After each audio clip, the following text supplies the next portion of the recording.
So what you can also do is you can generate SQL queries inside of Google Gemini.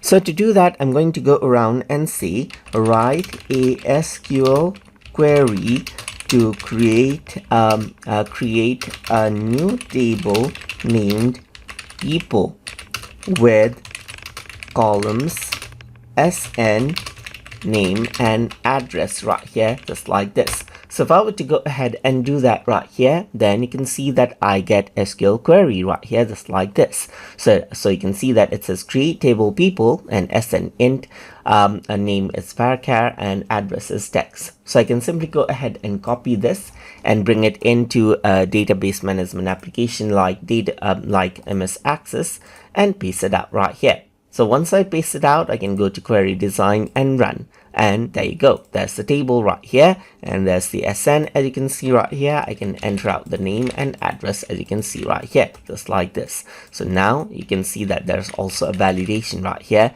just like that. If you want to learn more about Access, you can check my tutorial series on MS Access as well. And this is how you can go ahead and then generate SQL queries as you like and then execute it in database management applications like Access. So hope you guys learned something as always. And as always, please like, comment, share, and subscribe.